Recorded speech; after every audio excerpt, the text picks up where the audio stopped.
My mom refused to watch over my sick child because she wasn't willing to sacrifice her weekend. I missed an important interview to stay with my son and lost the chance for a promotion. When I said I wouldn't help them anymore, they started demanding money. Today they are standing at the doorstep saying they're homeless. I've always known my mother was selfish, but yesterday I discovered just how far she's willing to go. Some background: I'm 31, single mom to Gregory, and we've been on our own since he was 2. His dad moved across the country for a fresh start and sends birthday cards with $20 inside twice a year, once on Christmas, once on Gregory's birthday. Sometimes he remembers, sometimes he doesn't. I've been working at the same company for 4 years, in an administrative role that pays the bills but not much else. Between rent, childcare, and Gregory's asthma medication, it's a constant juggling act. For the past 6 months, I've been putting in extra hours, taking on special projects, and basically doing everything possible to position myself for a promotion to executive assistant that would mean a salary bump. That might not sound like much to some people, but for us, it's the difference between constantly checking my bank account before grocery shopping and actually being able to breathe a little. My boss, Andrew, had been dropping hints that I was the front runner and finally scheduled my interview for Friday at 2 p.m. I had everything planned perfectly. Gregory would be at school, I'd take a long lunch for the interview, and be back at my desk by 3:30. Except Wednesday night, Gregory started coughing. Not his normal cough. That deep, barking seal cough that always means his asthma is flaring up. By Thursday morning, he had a fever of 101.3, and I knew there was no way he could go to school Friday. I called in sick Thursday to take him to the pediatrician, who prescribed a steroid and said Gregory needed to rest for at least 48 hours. When we got home, I immediately called my mom. This is where I made my first mistake. I assumed that given the circumstances, she would help. My parents live about 25 minutes away in the same suburban development they've been in since I was born. My dad is semi-retired and my mom doesn't work. They go out to dinner 3 times a week, take weekend trips to their lake house, and generally live a comfortable life. They've always been emotionally distant, but they've occasionally watched Gregory in true emergencies. When I called my mom and explained the situation, there was this long pause on the phone. Then she said, "And I wish I was making this up. Oh, honey, this weekend isn't good for us. Your father and I are going to the Williams anniversary party Saturday, and I need Friday to get my hair done and prepare. You know how these things are." I reminded her that this promotion would mean financial stability for her only grandson. I wasn't asking her to watch Gregory for the weekend, just for 2 hours on Friday afternoon. 2 hours. She sighed that long-suffering sigh I've heard my whole life, and said she just couldn't rearrange everything last minute, and that maybe this was a sign I needed to reevaluate my priorities as a mother. I hung up before I said something I'd regret. Then I called everyone else I could think of. Friends, neighbors, even Gregory's friends' parents from school. But with such short notice and him being sick, nobody could help. I tried calling my boss to reschedule, but he was in meetings all day. I left a message with Isla in HR explaining my situation and asking if we could move the interview to Monday. Friday morning, I got the response. Andrew had a packed schedule the following week, and Juliet from HR explained they needed to make a decision by Tuesday. The interview had to happen Friday or not at all. I was devastated but replied that I understood and would have to withdraw from consideration. Gregory spent Friday alternating between watching cartoons and napping on the couch while I tried not to cry every time I thought about what this meant for us. Around 4 p.m., my phone buzzed with a text from my mom. "How did the interview go? Did you make it work?" I stared at my phone in disbelief. It was like she had completely forgotten our conversation. Or maybe in her mind, I was supposed to magically solve the problem without her help. I didn't respond. Saturday morning, another text. "We're heading to the Williams party. You and Gregory should come by for dinner tomorrow. I'm making pot roast." As if nothing had happened. As if she hadn't just cost me the opportunity I'd been working toward for months. I finally called her Sunday morning while Gregory was watching TV. I told her we wouldn't be coming for dinner, and that I was hurt by her refusal to help when I needed her most. Her response? "You can't expect me to drop everything every time you have a crisis. I raised you, and now raising Gregory is your responsibility." The conversation deteriorated from there. I reminded her that in the 4 years since Gregory's father left, I'd asked for her help maybe 5 times total. She countered by listing all the birthday and Christmas gifts they've given him, as if presents make up for actual support. When I pointed out that I've helped them countless times, setting up their smart TV, driving my dad to physical therapy after his knee surgery last year, helping them move furniture when they redecorated, she dismissed it as things family just does. By the end of the call, I was shaking with anger and told her I needed some space. That maybe it was time I stopped dropping everything to help them when they never seemed to have time for me or Gregory. She got quiet and said, "You know, we were hoping you could help us out with some expenses this month. Your father's medication costs went up, and with the property taxes due." I couldn't believe it. In the same conversation where she refused to acknowledge how her selfishness hurt me, she was asking for money. Money I now wouldn't have because of the promotion I missed because of her. I told her I couldn't help financially right now, especially not after losing this opportunity. She mumbled something about how family should support each other. The irony was not lost on me, and hung up. Monday morning, I got the official email. The position had been offered to someone else, someone who managed to show up for their interview. I took my lunch break in my car and cried for a solid 20 minutes, then washed my face and went back to my desk like nothing happened. That evening, my dad called. He started with small talk about the weather and some neighborhood gossip before awkwardly transitioning to, "Your mother told me about your conversation." He tried to smooth things over, saying she didn't mean to seem unsupportive, but they really were counting on me to help with some bills this month. When I reminded him about the missed interview, he just said, "These things happen, honey. There will be other opportunities." It's now been 3 days. Gregory is feeling better and back at school. I'm back at my desk watching the person who got my promotion learning the ropes. My parents have called twice and texted multiple times, all about when I can contribute to their expenses this month. I'm done. After years of one-sided support, I'm finally setting boundaries. I texted them that I won't be able to help financially or otherwise for the foreseeable future, and I need them to respect that. Their response? "We're family. We're supposed to help each other." Yes, we are family, but apparently that only matters when they need something from me. I don't know what happens next. Part of me feels guilty for cutting them off, but another part feels like I should have done this years ago. Gregory keeps asking when we're going to visit Grandma and Grandpa, and I don't know what to tell him. Edit. For those suggesting I should have taken Gregory to the interview, he was genuinely ill with a fever and couldn't stop coughing. I couldn't leave him alone, and bringing a 6-7-year-old to a professional interview wasn't an option. First update. It's been just over 2 weeks since my last post, and I wanted to update you all because things have taken a turn I honestly didn't expect, even with my parents' track record. First of all, thank you to everyone who commented on my original post. Reading your stories and advice helped me feel less alone and more confident in my decision to set boundaries. After I sent that text telling my parents I couldn't help them financially anymore, they went silent for exactly 3 days. I actually started to wonder if maybe they were reflecting on their behavior, or at least respecting my boundaries. That hope evaporated Tuesday evening when I was making dinner for Gregory and myself, just some boxed mac and cheese with hot dogs cut up in it, his favorite comfort food. My phone lit up with a message, and I figured it was Juliet from next door asking if I needed anything from the store like she sometimes does. Instead, it was my mother with a screenshot of an overdue credit card bill for $4,378.62. No context, no message, just the screenshot. I didn't respond. 20 minutes later, another text. "We need help with this by Friday, or they'll raise our interest rate." I stirred the mac and cheese, thinking about all the times over the years I'd helped them out financially. Last Christmas, when they couldn't afford gifts for Gregory, but somehow managed a weekend trip to a ski lodge in January. The emergency car repair last summer that turned out to be an elective upgrade to their sound system. Each time, I dipped into my meager savings because they'd framed it as dire and temporary. I put my phone away and focused on dinner with Gregory. He'd been asking about my parents all week, and I'd been vague, telling him they were busy. I hate keeping things from him, but he adores his grandparents despite their flakiness, and I don't want to burden him with adult problems. While we ate, he told me about the solar system project his class was starting and how he got picked to be Jupiter because it's the biggest and has the most moons, Mom. After he went to bed, I checked my phone again. 3 missed calls from my dad and a voicemail where his voice sounded tense. "Honey, call us back. This is important. Your mother is very upset." I didn't call back. Instead, I sent a text reiterating that I couldn't help financially right now, especially after missing the promotion. Then I turned my phone on silent and spent an hour applying for jobs. The promotion fiasco had been a wake-up call. 4 years of loyalty to a company, and I was still easily replaceable. I needed to look out for Gregory and myself first. The next morning, I woke up to a novel-length text from my mother explaining that the credit card debt was mostly from helping me and Gregory. This was news to me. I scrolled through my own bank statements from the past year while waiting for my coffee to brew. In that time, they had given Gregory a $30 Target gift card for his birthday, passed along some hand-me-down clothes from my cousin's kid, which didn't fit, and taken us out to dinner once at Applebee's, using a buy-one-get-one coupon they'd mentioned at least 3 times. Meanwhile, I'd given them $800 when their water heater broke, spent over $200 on my dad's birthday present, and countless hours helping them with everything from technology issues to driving them to appointments when my dad's cataracts made night driving difficult. I took Gregory to school and went to work, where I had to train Ronnie on some procedures he'd need in his new role, my would-be role. He seemed genuinely uncomfortable about the situation and kept saying things like, "You really had this down pat, and they should have just waited to interview you." It was awkward, but not his fault. During lunch, my phone buzzed with an unknown number. Thinking it might be from one of my job applications, I answered. It was my Aunt Isla, my mom's sister, whom I speak to maybe twice a year on holidays. She launched into a speech about how worried she was about my parents and how she understood I might be going through a tough time emotionally, but family needs to stick together.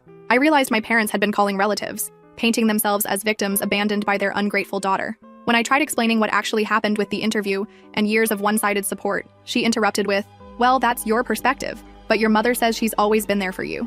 After that call, I Googled how to tell if your parents are manipulative and spent my entire lunch break reading articles that felt like they were written specifically about my family dynamic. The realization that this wasn't normal, that parents shouldn't make their children feel perpetually indebted, hit me harder than I expected. I went to the bathroom and cried for 5 minutes before returning to my desk with what I hoped was a convincing "I'm fine" smile. That evening, Gregory and I were at the playground when my dad pulled up in their SUV. Gregory spotted him immediately and ran over excitedly. My stomach dropped. I hadn't prepared for this confrontation, especially not with Gregory present. My dad hugged Gregory and asked if he could talk to me, just for a minute. I sent Gregory back to the swings where I could still see him and turned to my dad with arms crossed. He looked tired, and for a second I felt that reflexive guilt I've carried my whole life. Then he started explaining how my mother has been crying herself to sleep because I've shut them out. And by the way, did I know their homeowner's insurance premium was due next week? I interrupted him and pointed out that he'd driven 25 minutes to the playground to guilt trip me, but couldn't drive the same distance to help when Gregory was sick. He actually looked surprised, like this connection had never occurred to him. We talked for about 10 minutes, with him alternating between subtle guilt tactics and direct requests for money. I finally told him I needed to get Gregory home for dinner, and that I'd think about what he said.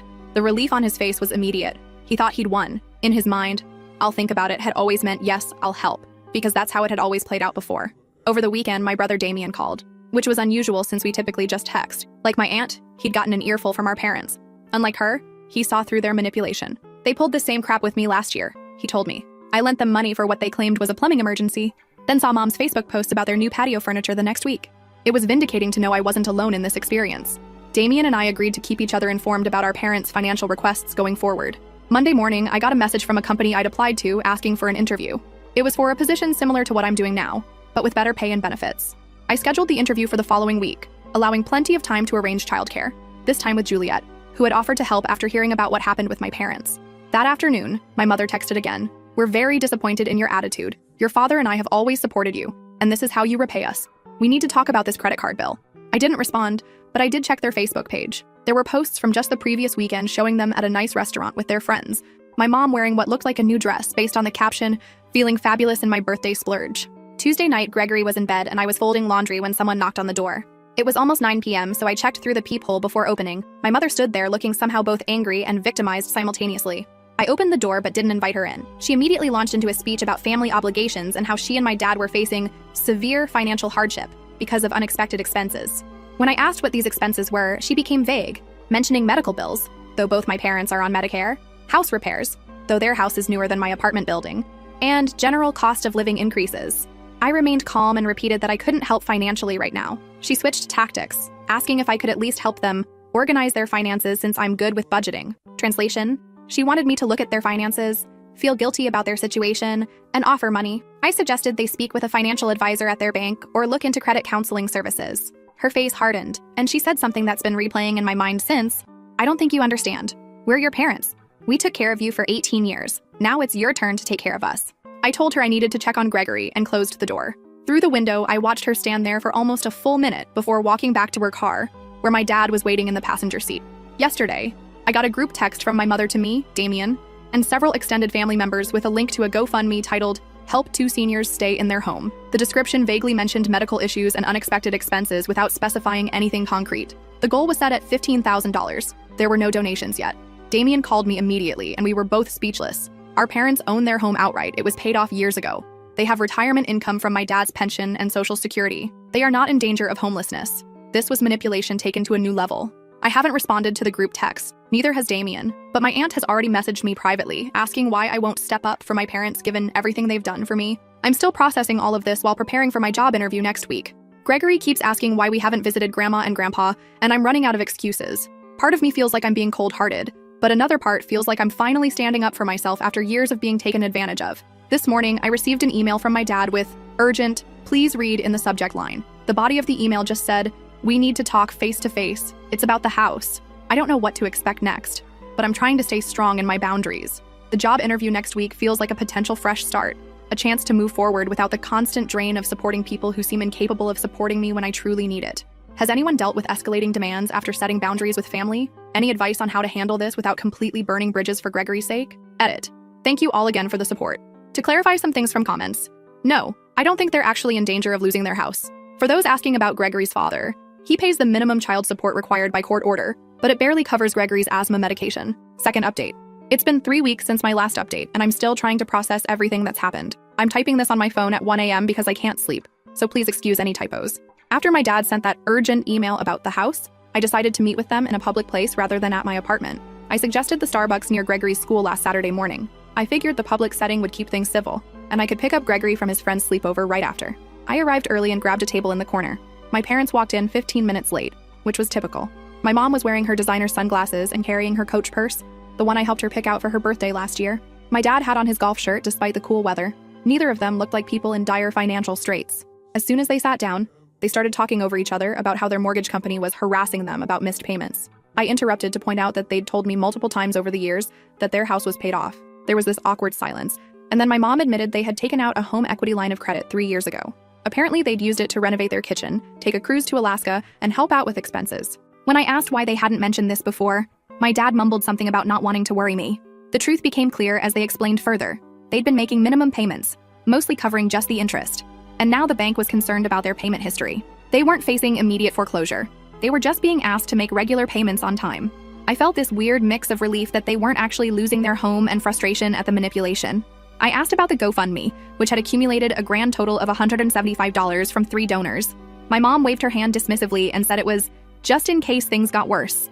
I explained again that I couldn't help them financially, especially now that I knew the real situation. I suggested they talk to a financial advisor about possibly refinancing or making a payment plan. My dad started to argue, but I stood firm. The conversation ended with my mom sniffling into a napkin and my dad staring silently into his untouched coffee. I left feeling drained but somehow lighter. I picked up Gregory, who was full of stories about his sleepover, and we spent the rest of the weekend doing homework and watching movies. I tried to put my parents out of my mind and focus on my upcoming job interview. The interview went surprisingly well. The position was with a smaller company but offered better pay and more flexibility. The manager, Douglas, seemed genuinely interested in my experience, and when I explained my childcare situation, without going into the drama with my parents, he mentioned that they had a work-from-home option for parents when kids were sick. I tried not to get too excited, but it felt promising. Then last Tuesday, while I was making dinner and helping Gregory with his Jupiter project, he was painting papier-mâché and our tiny kitchen table was covered in newspaper and glue. My phone pinged with a text from my Aunt Isla. It was a screenshot of a Facebook post from my mom.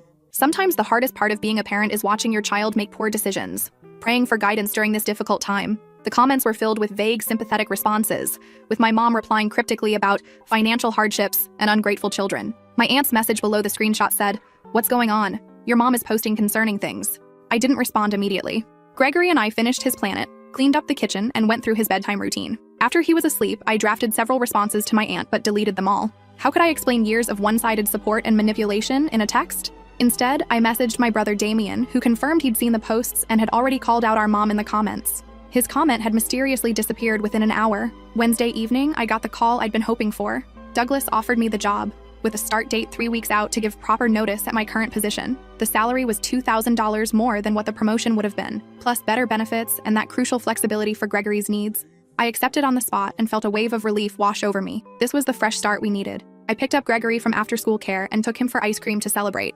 While we were sitting at the little table, I got a call from an unknown number. I almost ignored it, but something made me answer. It was our apartment complex manager, asking if my parents were authorized to enter my unit.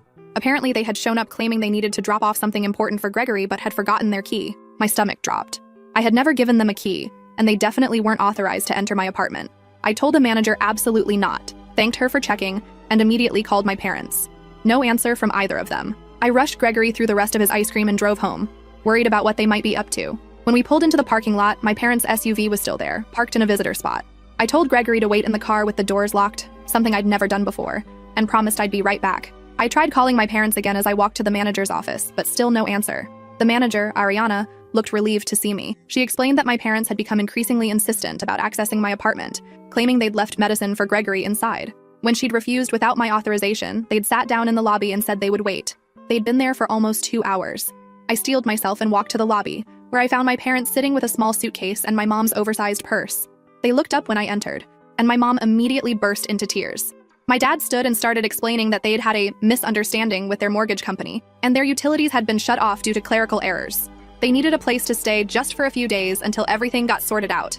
I stood there in disbelief. They had tried to manipulate their way into my apartment before I got home, presumably to establish themselves before I could object. I asked why they hadn't called first. My dad claimed their phones were about to be shut off too, and they wanted to tell me in person. Yet they'd managed to drive 25 minutes to my apartment and wait for hours instead of just calling. I told them they couldn't stay with me. My apartment has 1 bedroom, which I share with Gregory, and a pull-out couch in the living room that's barely big enough for 1 person. More importantly, I wasn't comfortable having them stay after everything that had happened. I suggested they could go to a hotel using the credit card they'd recently shown me, or stay with my Aunt Isla, who lived closer to them and had a guest room. My mom's tears turned to anger. She said I was abandoning them when they needed me most, just like I had accused them of doing to me. My dad started listing all the things they'd done for me growing up, paying for my school lunches, buying me clothes, taking me to doctor appointments. Basic parental responsibilities presented as if they were extraordinary acts of generosity. Gregory was still waiting in the car, so I had to end this quickly. I told them firmly that I would help them find alternative arrangements, but they could not stay with me. My mom grabbed her purse and stormed out, but my dad lingered, looking genuinely confused, as if he couldn't understand why I wasn't folding like I always had before. I spent the next hour making calls to my aunt, who reluctantly agreed they could stay with her for a few days, to my brother, who offered to drive over and help if needed, and finally to my parents, leaving a voicemail with my aunt's address and phone number, all while trying to keep things normal for Gregory, who sensed something was wrong but didn't understand what. The next morning, my dad texted to say they were at my aunt's and would figure things out. I went to work, gave my notice, and tried to focus on the positive changes ahead. When I picked up Gregory from school, he asked if Grandma and Grandpa were okay. I kept my explanation simple. They were having some problems with their house but were staying with Aunt Isla. He seemed satisfied with that. Friday afternoon, I was at my desk finishing up some paperwork when my phone buzzed with a notification from my building's resident portal. Someone had requested to be added to my apartment's approved visitor list. My parents. I immediately declined the request and called the manager to make it clear they should not be given access under any circumstances. Ariana hesitated, then told me something concerning. My mom had come by earlier claiming she needed to drop off Gregory's medication. When reminded that I had specifically denied them entry, she'd become argumentative, insisting that as Gregory's grandmother, she had rights. Ariana had remained firm, but warned me that my mother had mentioned coming back on Saturday, today, when she knew we'd be home. I thanked her and spent the rest of my workday distracted, running through scenarios in my head. When I got home with Gregory, I double-checked our locks and closed all the blinds, something I rarely do. We ordered pizza for dinner, and I tried to keep things upbeat for Gregory's sake, suggesting we build a blanket fort and watch a movie inside it. Around 8 p.m., while we were halfway through How to Train Your Dragon with popcorn scattered across our fort, someone knocked on the door. I knew immediately who it was. I told Gregory to keep watching while I answered, positioning myself so the door wouldn't open fully. My parents stood there with a small suitcase from before, plus 2 more bags. My dad smiled as if nothing was wrong and said they'd decided my place made more sense than my aunt's, since I had more room, completely untrue, and was closer to their doctors, also untrue. My mom peered past me, calling out to Gregory, who perked up at the sound of her voice. I stepped into the hallway, partially closing the door behind me, and told them directly they could not stay with me. Not now, not this weekend, not just until things get sorted out. My mom's face hardened, and she said something that chilled me. We'll see what the police have to say about a daughter turning away her elderly parents with nowhere to go. It was such a blatant threat that I almost laughed. I calmly explained that as adults with resources, including at least one functioning credit card, a car, and relatives willing to house them, they were not homeless or elderly in any vulnerable sense. If they contacted the police, they would simply be directed to social services or back to my aunt's house. My dad, seemingly realizing their threat had failed, changed tactics. He mentioned that Gregory's birthday was coming up next month, and wouldn't it be sad if they couldn't attend or bring presents because they were living in their car? The manipulation was so transparent, it made me feel sick. I told them I needed to get back to Gregory, and that I would be blocking their numbers temporarily. I suggested they return to my aunt's or use their credit card for a hotel. Then I went back inside, locked the door, and returned to our blanket fort, my hands shaking slightly. Gregory asked if Grandma and Grandpa were coming in. I told him they had just stopped by to say hello, but had to go to Aunt Isla's house. He accepted this and went back to the movie. But I spent the rest of the evening on edge, jumping slightly at every noise from the hallway. They knocked twice more before finally leaving. I checked through the peephole each time but didn't open the door. Around 10 p.m., after Gregory was asleep, I got a flurry of texts from both of them, ranging from guilt-tripping, I guess 30 years of parenting means nothing, to angry, you'll regret this when we're gone, to bizarre claims that they were now officially homeless, and it was my fault. I didn't respond to any of them. Instead, I texted my aunt, who confirmed they had returned to her house, complaining loudly about my cruelty, but accepting her guest room nonetheless. This morning, I woke up to an email from my dad with a detailed list of everything they had ever spent on me, from my birth through college, with an estimated total at the bottom that he claimed I owed them. Items included basic necessities like food, clothing, and doctor visits, as well as emotional labor with a dollar amount assigned. I'm not responding to that either. Instead, I took Gregory to the park, helped him with homework, and I'm trying to focus on our future with my new job. But I'm worried about what they might try next. They've never taken no for an answer before, and they seem determined to make this my problem. Edit. Several people have asked if I can stay with a friend temporarily. Unfortunately, that's not really an option with Gregory's school and my work schedule. Plus, this is our home. I don't want to be driven out of it. Edit 2. To those suggesting I call Adult Protective Services, my parents are in their early 60s, fully mobile, mentally competent, and have resources. They are choosing this behavior as a manipulation tactic, not because they're vulnerable adults who can't care for themselves. Last update. I wasn't sure if I'd ever post another update, but something happened yesterday that I'm still processing, and writing has always helped me sort through my thoughts. Plus, so many of you have reached out asking how things turned out that I figured I owe you the final chapter of this saga. It's been just over 6 months since that night my parents showed up at my door with suitcases, claiming homelessness. A lot has changed since then, mostly for the better. I've been at my new job for 5 months now. The promised flexibility has been real.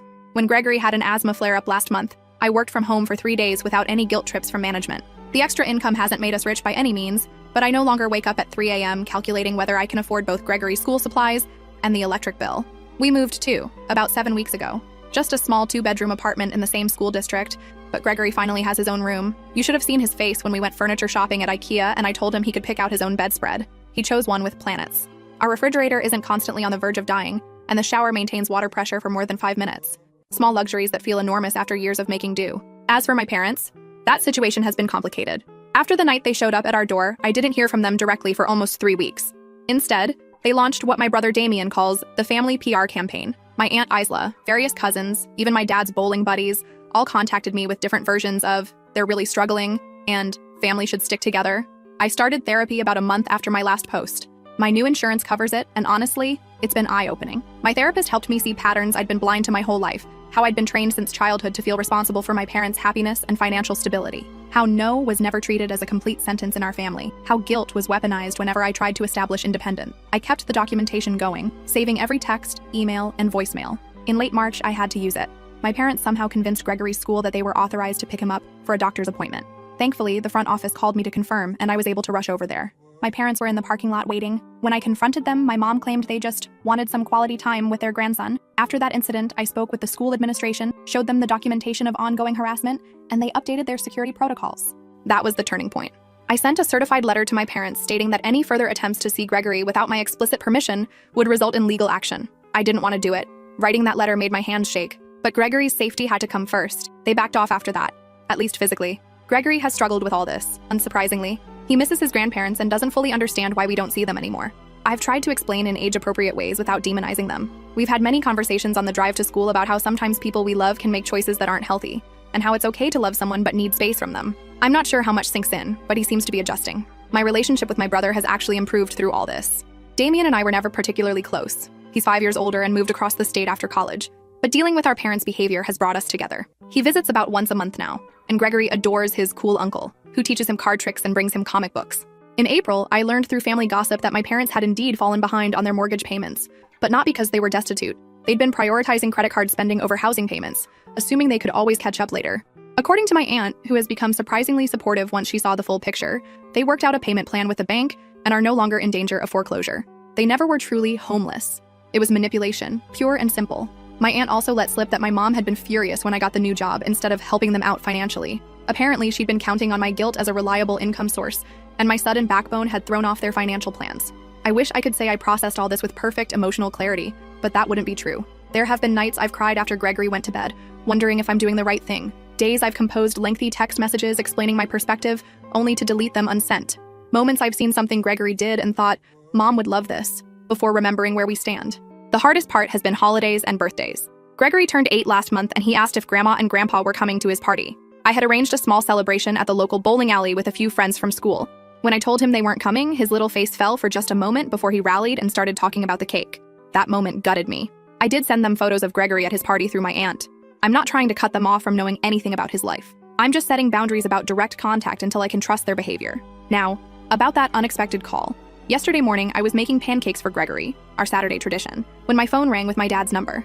I nearly declined it automatically, but something made me answer. His voice sounded different, quieter, less entitled somehow. He asked how we were doing, and for once, he actually waited for my answer instead of launching into his own issues. I gave vague, polite responses. Then he said something I never expected to hear. My mom had started seeing a therapist too. Apparently, after months of getting nowhere with their campaign to regain access to me and my wallet, my mom had a health scare. Nothing serious, just high blood pressure that required medication adjustment. But it prompted her doctor to recommend therapy for stress management. She'd been going for about 6 weeks. According to my dad, her therapist had been helping her recognize some of her behavior patterns. He said she was starting to understand how her actions had pushed me away. There was no grand apology, no dramatic promises of change, just my dad saying she was working on some things and seeing things differently. He just said they'd like to gradually rebuild some kind of relationship on whatever terms I was comfortable with. I told him I needed time to think about it, and he accepted that without argument. Another surprising change. Before hanging up, he mentioned that they'd set up automatic payments for their mortgage and were working with a financial advisor at their bank. It felt like he was trying to show they were addressing the problems that had led to their homelessness claims. I'm still not sure what to do with this development. 6 months of therapy has taught me to be cautious about getting pulled back into old patterns, but it's also helped me recognize that relationships can evolve if both parties are willing to do the work. The question is whether my mom's therapy is genuine self-reflection or just another tool to get what she wants. For now, I'm taking it day by day. I've suggested to my dad that we start with occasional emails sharing updates about Gregory, photos, school achievements, that kind of thing. No in-person visits yet, no financial discussions, and absolutely no unsupervised contact with Gregory. He seemed surprisingly okay with these terms. My therapist has suggested that true change takes time to prove itself. Words are easy. Consistent actions over months or years are what matter. So I'm proceeding with cautious optimism, but keeping my boundaries firm. Life isn't perfect. Our new apartment has a persistent dripping sound in the bathroom that the maintenance guy can't seem to fix. My car made a concerning noise last week that I'm ignoring because I don't want to know what it will cost to repair. Gregory still sometimes has nightmares and crawls into my bed at 2 a.m. My new job has its own stresses and office politics, but underlying all these ordinary challenges is a new feeling I'm still getting used to. The sense that I'm finally steering my own life instead of just reacting to everyone else's emergencies. It's both empowering and terrifying. I don't know what the future holds with my parents. Maybe they're truly changing. Maybe this is just a more sophisticated manipulation. Either way, I'm no longer the person who will sacrifice her future and her child's well-being to meet their demands. Thank you to everyone who supported me through this journey with advice, similar stories, and encouragement. Sometimes knowing you're not alone makes all the difference.